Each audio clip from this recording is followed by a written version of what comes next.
కలిగించిన మిత్రులు, పోరాట యోధులకు నా అభినందనలు. మిత్రులారా, ఒక 3 నిమిషాలు విషయం చెప్తాను.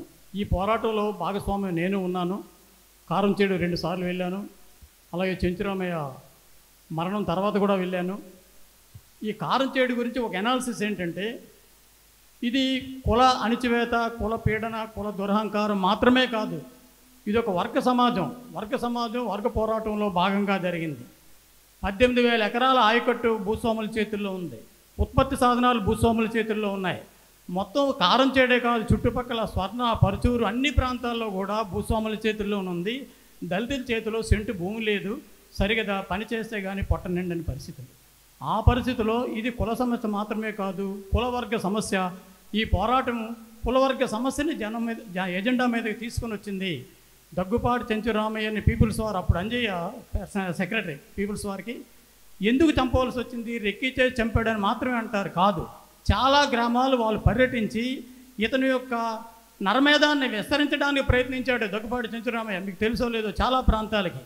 ఎందుకంటే ముఖ్యమంత్రి వియ్యంకుడు, మోతుబారి, మంచి బలవంతుడు.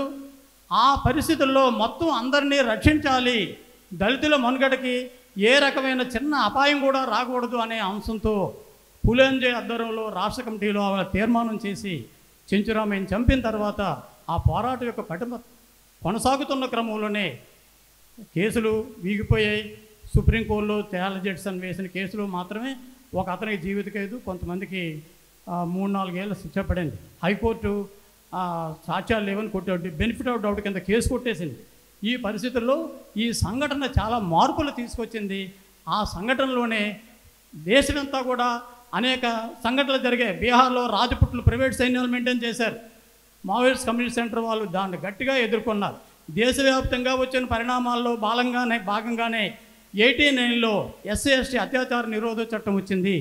ఆ నేపథ్యం రావడం వల్లనే అంతవరకు కూడా సామాన్య కేసులే, IPC 302, 307 ఈ కేసులే. అలా కాదు, దళితులని పేరు పెట్టి ఒరే అని పిలిచినా, ఏమాత్రం కించపరిచినా అవన్నీ కూడా చట్టం ప్రకారం నేరమే అనేటటువంటిది అవి వచ్చింది.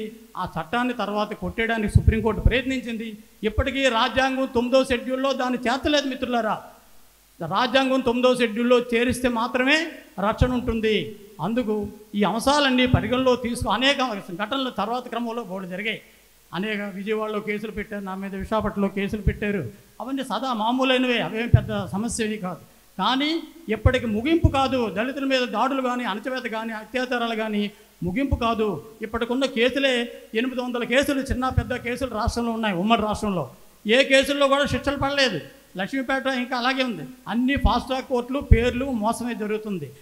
పాలకులు ఎవరు వచ్చినా సరే జరిగే పరిణామాలన్నీ ఒకటే. అందుకు ఐక్యంగా ఉండి అన్నింటిని ఎదుర్కొని ఏ మేరకు వీలైతే ఆ మేరకు దళితులకు రక్షణగా ఉండాలి. ఏ ఒక్క పోరాట పట్టిన వల్ల వచ్చాయో కోనేరు రంగారావు కమిటీ సిఫారసులు కానీ, జస్టిస్ పున్నయ్య కమిటీ సిఫారసులు కానీ అమలు చేయాలని ఈ సందర్భంగా డిమాండ్ చేస్తూ, దళిత అమరవీరులకు జోహార్ జోహార్.